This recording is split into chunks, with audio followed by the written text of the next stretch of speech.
When you hear names like San Francisco, San Diego, or Santa Barbara, you probably think of California cities. But did you know they were once Catholic missions founded in the 1700s? At the center of it all was one man, JUNIPERO SERRA, a Spanish missionary whose journey across the West forever changed native life, religion, and the land itself. This is the story of SERRA and the mission system, a legacy of faith, colonization, and controversy. JUNIPERO SERRA was born in 1713 on the Spanish island of Majorca. He became a Franciscan friar, giving up a comfortable life as a university professor to become a missionary in the New World. In 1749, he sailed to New Spain, what we now call Mexico, and eventually made his way north into what's now California. In 1769, SERRA founded the first of California's missions, Mission San Diego de Alcala. Over the next 15 years, he helped establish 9 missions along the coast. These missions weren't just churches, they were centers of religious conversion, agriculture, and Spanish colonial expansion. The goal? Convert native Californians to Christianity, teach them European farming, language, and customs, and turn them into loyal Spanish subjects. Missions were meant to be self-sufficient.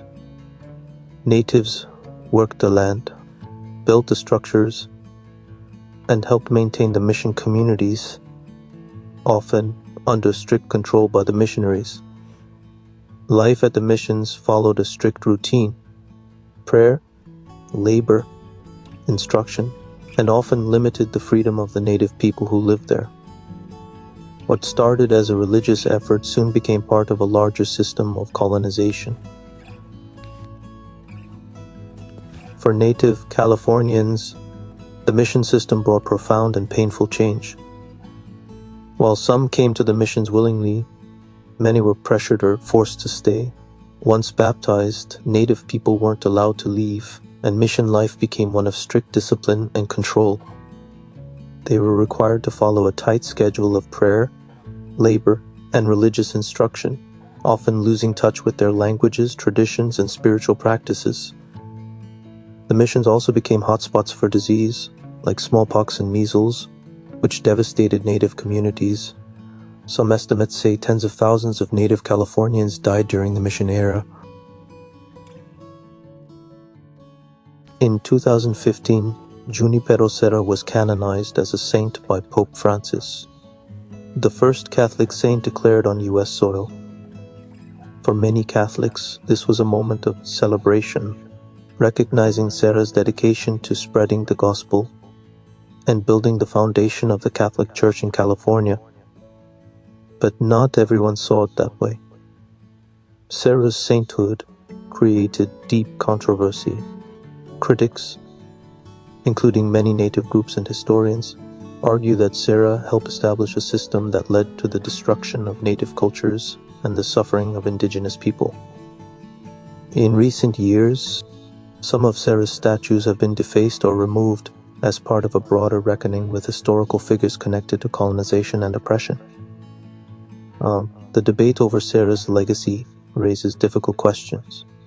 How do we honor faith and conviction while also acknowledging harm? Can someone be both a man of God and an agent of colonialism? JUNIPERO SERRA and the mission system left a deep mark on California's history, one filled with both religious devotion and lasting pain.